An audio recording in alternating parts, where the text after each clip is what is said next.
the summary of the course that we did in August. There's a 2-day full recording there for our members. But this is meant to get you started quickly. If you want to make a review, you can just go to this document. So I'm going to show you the core components of this ASTON trade. And this is really the value-added part of our Forex course. If you have noticed that I have added, and I haven't really added a lot of premium to this, a section on options for this, because I'd like you guys in the Forex course to enjoy the same opportunity for asymmetric trading that our people in cryptocurrencies are also enjoying. And this can only be done to an instrument called options. You know that in the Forex course, in addition to Forex, we also invest in commodities, we also invest in indices, and as well as the Forex pairs. But adding options to instruments indices, and in this case it's the American indices, the S&P 500, Dow Jones Industrial Average, NASDAQ. We sometimes go to the DAX for the German index. We can now make Forex really look like crypto. And if you have time, I want you to go and watch the story, The Big Short. This is really the story of the 2008 crisis. It has a lot of lessons there. And I'm going to try to put in those lessons here so that you listen to them, okay? Because what we want to do is we want to learn from the mistakes of others. You can't possibly live long enough to make them yourself. So let's get started. Well, and then there were two. So really the ASTON consists of two main trades. The first is actually the ASTON trade, the Aston Martin. Yeah, man, it's the Vantage. And this is the main trade which we do on the S&P 500, the S&P 500 index and options, as well as the VIX, which is the volatility index for the S&P 500. This is the index in the US of A. The next is the BMW. These are other assets that are correlated to the indices. These are like commodities. They're like Forex pairs, especially the yen pairs. And there are also other assets such as ETFs, you know, because in a crash, if you do expect the financial sector to go down, for example, then you can always short, okay? You can short the ETFs of financials in the area which you think is going to be affected a lot. And definitely a crash is coming now. I'd like to give you that warning. Today is like September the 3rd. We saw how the ringgit has now been depreciated against the US dollar. It's now at 4.13. I believe that before the general election in May, it was like hovering around 3.85. After the general election, it hit 4.05. Seemed for the longest time, and now it's moved to 4.13. And remember also at this time the Indonesian rupiah has already exceeded the 1998 crisis levels. It was like 14,000 one US dollars was like 14,850 rupiah yesterday, so it's broken the record. So definitely the crash is coming, guys, and this has already been predicted by Jim Rogers and Robert Kiyosaki since 2006, and also famous economist Martin Armstrong, who predicted the 1987 crash, has been predicting an inversion year in 2018, okay? And of course, he did this after actually a lot of people were predicting the crash in 2016. Armstrong was not. He predicted that stocks would go up, which it did. And now suddenly in August, our mentor Darth Sidious, which has given us so many accurate predictions on cryptocurrency, now predicts another crash. He walks into the ring and he says a crash is going to happen in November. It's going to be worse than 2008. Now, if you look at 2008, that lasted 6 months. The S&P 500 fell about 40%. Was it 45? There was also two stages before it plunged below. So we have to know this, okay? Because we are going to play the same playbook, and it doesn't matter if there's variations. Of course, there's going to be variations between 2008 or 2018 or even 2019, but it is basically the same playbook. And of course, during a crash, the S&P 500 goes down, and when that goes down, you know, people are fearing, people are running away for cover, and that's when the volatility index, the fear index, goes up, okay? Volatility index is the VIX, as we know. So here, let's look at the some of the history of VIX, and you see here in 2008, 2009, when the markets went down. This was around October. Look at that. The volatility index went up to 89.53. That was during the crash of 2008. And recently in 2017, 2018, we've seen some smaller ones, okay? We've seen some smaller ones, but trust me, it is coming. In the beginning of 2017, you saw a VIX spike to 50, but probably around, settled around, what, 2020 plus. You saw this in late 2015 here. In August, I think this was caused by China. VIX spiked to 52.29. So there's been a lot of near misses. But of course, this to me only foretells the big one that's coming. And that's why we have this course. You are so lucky that you too can take advantage of asymmetric trading to make huge money through options. Okay, so this is the thesis of what I think is going to happen during the crash. I think when you if you want to be a good investor, you really have to have a thesis, because the thesis describes a story of what you think will happen to the market. You then take action based on that story, and then you trade on what you see, okay? Because, you know, it's very simple. If you want to short the market and suddenly it goes up, what do? You long, guys, you long. But if you don't have a thesis, you know, you'll be here, there, and everywhere. And at the end of the day, you might not do anything, and you are going to miss this really, really huge opportunity. So the S&P now is at 2,900. The day today is like September 4th. I think the S&P goes to 3,000, and emerging markets will recover, because I think stock markets like to trick people into a trap here, and after it hits 3,000, then I think it's going to set us up for a crash actually in November. I think EMs are also going to crash then. Confidence in fiat will be reduced for sure. When the main funds are impacted in the crash, the crypto funds will also be impacted. I think cryptos will also hit a new low, and CDS has also said that Bitcoin is going to go down until 4,000. And but after that, if you know this is a currency crisis, as I think it will be, then I think the confidence will come back into gold and also crypto, and see money flowing back into crypto, and Bitcoin, like gold, will be the store of value. Okay, so money is going to flow back into crypto, but you got to give time for the crash to happen. So this is what I'm going to do. I'm going to sell off my crypto assets. I'm going to keep some of them, of course. I'm going to focus on the S&P short and Forex fund. I also want to remind you of Darcydia's main advice. Don't be greedy. You will make and you will lose. So don't be greedy. Definitely once crypto crashes or Bitcoin crashes to 4,000, then I will definitely go and seek Cydia's advice to start another fund, possibly a crypto fund. I think that should be a better time. Now, how the market does this, there's always a trap, you know, so I think after the first fall, the market will kind of go up again, and then it will go down and it will go up again, basically giving hope to people, and then there will be the big crash. So we want to catch this one, okay? Similarly in Bitcoin, I think it's going to go up basically to challenge 8 to 10,000 twice before it goes down, and then when confidence in fiat is diminished, then it's going to rise together with gold, because Cydias has also predicted an awesome price for gold. So that's another asset that we can move in using the principles that are taught. They had started working out of Jamie's garage with 110,000 Jamie had saved, taking sailboats up and down the East Coast. Our investment strategy was simple. People hate to think about bad things happening, so they always underestimate their likelihood. Their strategy was simple and brilliant. What he said. Jamie and Charlie found markets will sell options very cheaply on things they think will never happen. So when they were wrong small, but when they were right big. So we're going to use options to catch the large moves, okay? You can also use the spot. I like to use the spot, for example, the NASDAQ. In this case, is the S&P 500, but you need margin for that. And I'd rather use options because you can catch some bigger moves. It's also cheaper. So with the call options, you buy with the expectation that the underlying goes up. And the underlying, in this case, the underlying asset is the S&P 500. Now, if you expect the S&P 500 to go down, which we do, okay, then you buy the put option, because when the S&P 500 goes down, the put option goes down together with the S&P 500.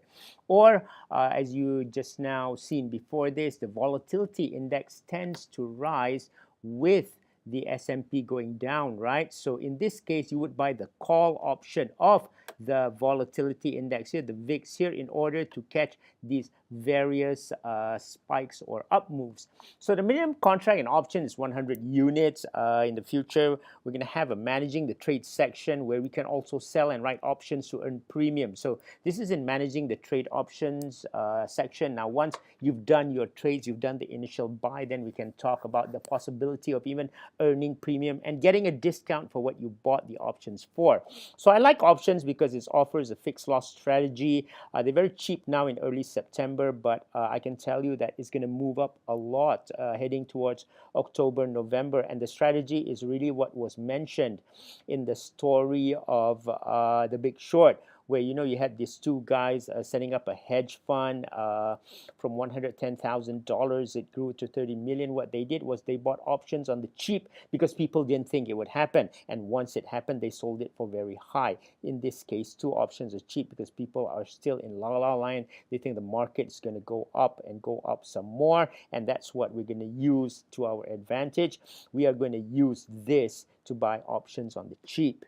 And how to play the crash and buy S&P options? Well, you can do for the underlying SPX, but they're very expensive because prices start in the thousands of dollars.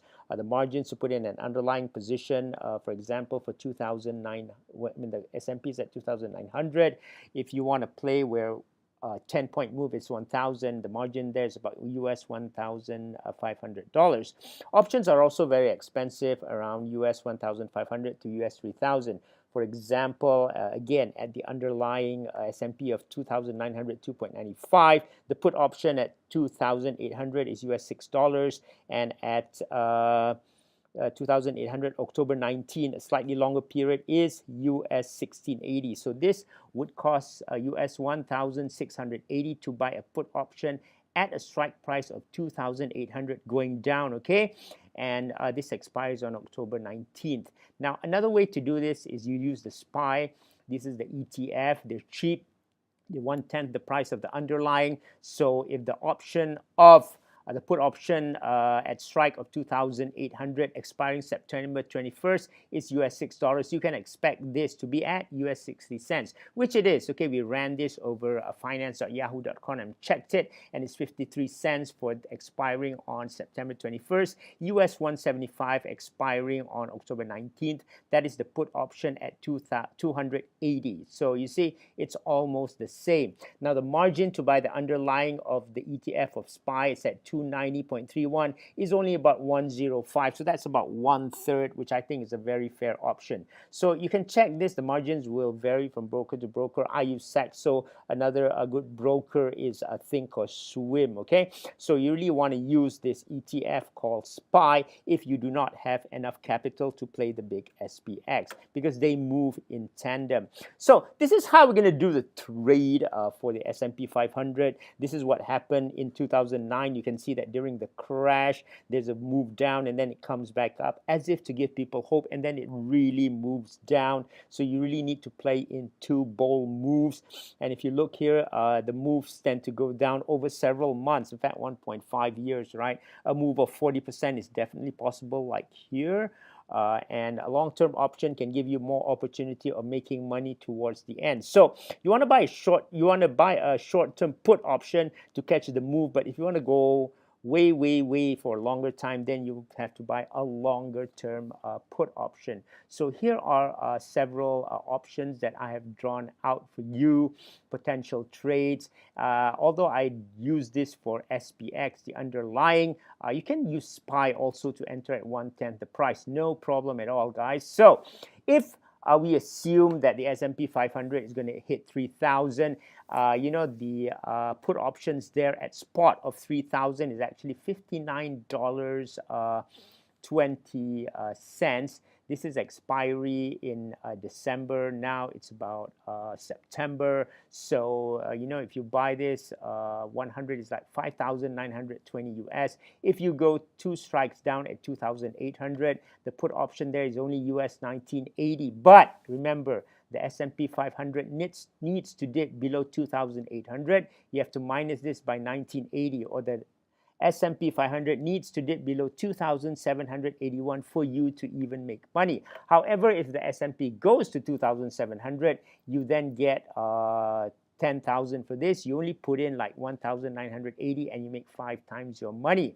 Here, if the S&P moves from 3,000 to 2,700, you make 30,000 US, and your initial investment is US 5,960. That's about US 6,000. You make about 5 times your money. So they're about the same, okay? Now, I'm going to do something like this because I always know the first move makes money, the first move here, and I like that. I want to catch that first move. In fact, when I'm buying an option, you know, I try to buy 2 months. I try to catch the first move and also the second and bigger move, and that's especially true when you see my positioning on VIX. Now, the next option that you can do for the S&P 500 is you assume the market is going down for 1.4 years. The market may then go down by 40-50%. You can buy long-term expiry for very cheap.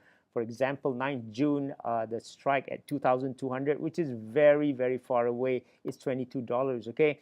2,000 is at 13.39, 1,008 is US 8. So if you divide this by 10, they become very, very cheap. And this is very, very good because when the markets go down, these things will go up. You know, during the spike that the markets go down here, these long-term options will go up. And although the price of the S&P might not reach this, it still is going to go up, okay? The price of the options will probably go up and you can take out the money at a profit. However, having said that, please do notice that in the last crash, the S&P 500 actually went down over half its value. So if it goes to 3,000, then you could be in the money here, in fact, because 3,000 divided by 2 is 1,500. So this way you leave time for a big move.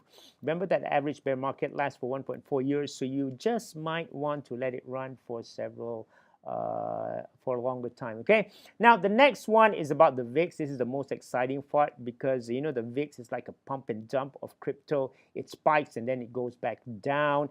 There's several aftershocks after the major quake here. Like, yeah, there's aftershock here. There's another aftershock. So you really want to catch this big one, spike and then go down. Now, because it's VIX, remember that the near-term options are better one because they're more sensitive to price movements. Why is this so? Because, you know, when VIX goes up in a very elevated manner, people know that the next value is going to go down, so they aren't going to give you that premium for the month. For example, if this goes up in November, the options for November will naturally spike up, but not the ones for December and not the ones for January. They do spike up, but not as much as December. Whereas if you find for stock options or S&P options, then that's different. They spike up more because they have more time value. But this doesn't work for the this one, the VIX, okay?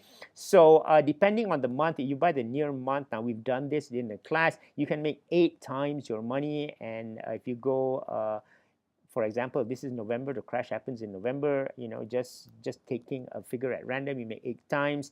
And if you buy the options for December, you make 4. You buy the options for January, you make 2.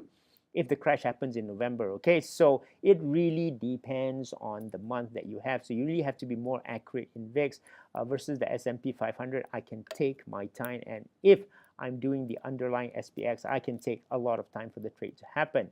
So this is just guessing here of, you know, October expiry trade. We're assuming that there is going to be a crash in October, possibly so, because we see a lot of open interest at the strike price of 37.5 for VIX in early September. VIX is only about less than $13. So people are expecting VIX to finish about 37.50. There's a lot of them in October, about 110,000. So this means that there is a lot of interest here, and they do, and this is possibly the smart money. They are expecting a crash to happen definitely before the 3rd week of October.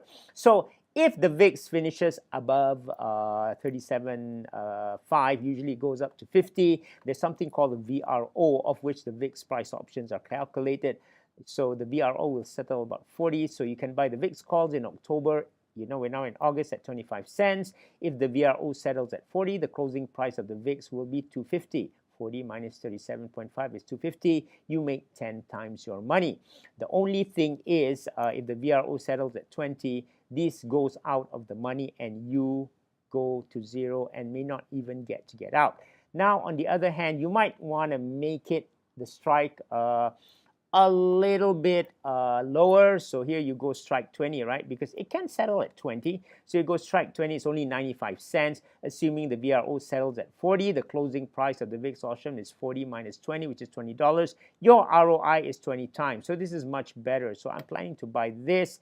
Definitely, I'm planning to buy VIX calls in October, strike 20.95. Assuming the VRO settles at 20, you probably still have time to get out. And even if you don't get out, you only get a small loss of $950. But definitely, you will have a time to get out and roll over your capital to the next month, expecting the crash will happen. So again, looking at the open options, open interest position of the VIX trade, there's a lot of interest in October and there's a lot of interest in November, okay? In December. So there's about 110,000 open interest in October. There's about 166,000 open interest in December. So this is where we expect the big crash to happen. The first crash in October and the second crash in December, or rather before the expiry comes out. Now here's the bigger one. If this is the big one, it's going to be bigger in 2008. We expect the VIX to exceed 96, maybe around 125, probably the VRO to settle around 80. This is fine, okay?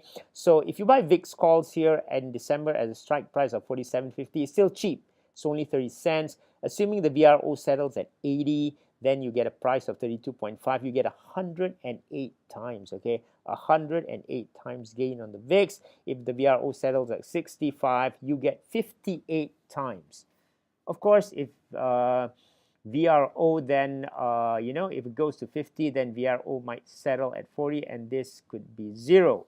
Well, you get nothing here, but this is really worth the risk. On the other hand, you can also buy the VIX call at a December strike of 20, because we know definitely it's going to go above 30, 40, 50, right? So definitely you're going to make money from this. It's only 150. Assuming the VRO settles at 80, you make about 40 times. If the VRO settles at 65, you make 30 times, okay? So again, if the VRO settles at 65, the price for the VIX option is 65 minus 20, which is $45. You paid 150, and that's about a 30 times gain.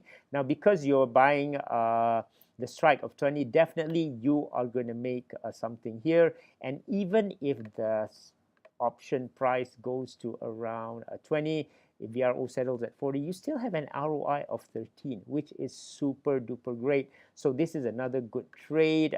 You can go for this side or this side, depending on your fancy, okay? So here are other tips from the Messiah before we go. Again, we thank our team sponsor. He's the Messiah of the team, Darcidius. Now, really the best trade that we have, and we've had it since last year, is when you know where the asset is going to, okay? You know where it's going to. It's going from here to here.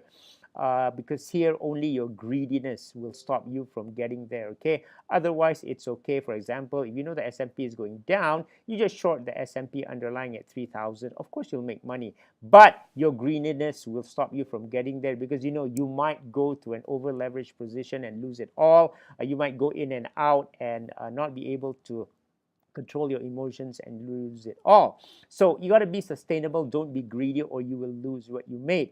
Now, this is a special advice that Sidious has given me. I can only conclude that the markets will be very volatile, up, down, and because of that, we really need to take the money away, okay?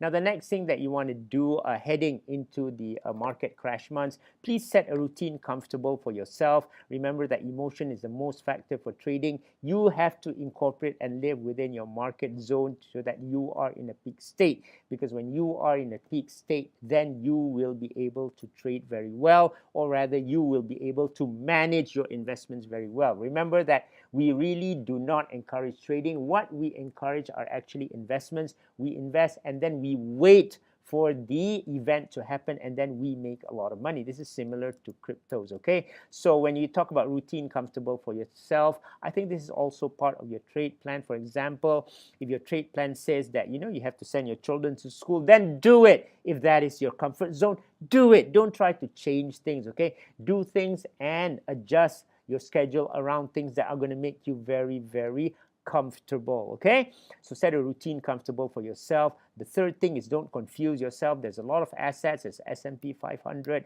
I haven't even talked to you about the BMW trades. So managing portfolios is difficult enough. I would like to put my options trade into a separate account, okay? So I'm segregating my accounts to avoid confusion. I hope you do that too. So that's it for the ASTON trade. I hope you have a very good time, and I hope you make a lot of money doing this trade. And remember that history does repeat itself. Darcidius has lived a very long life, and he has also gone through a lot of things. So history is merely repeating itself. If you watch the movie The Big Short, you can see how the doctor says that, you know, he is able to anticipate the 2008 crash, because he said a similar thing happened in 1933, right, where it's a very simple equation. Once 8 of the loans go bad, the subprime go bad, then the entire portfolio goes down. They saw this before, and yet in 2008 they forgot. So similarly, the time is 2018, guys. It's time to make money. It's time to make lots of money. This is the ASTON trade. This is the ASTON trade where we buy. We long the VIX. It's a long trade. It's a very long trade. Okay? So bye and see you later.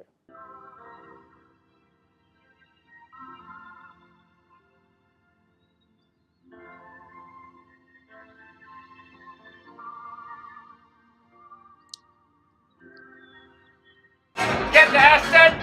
Or just go for the girl? I don't know. Yes. Okay, bye.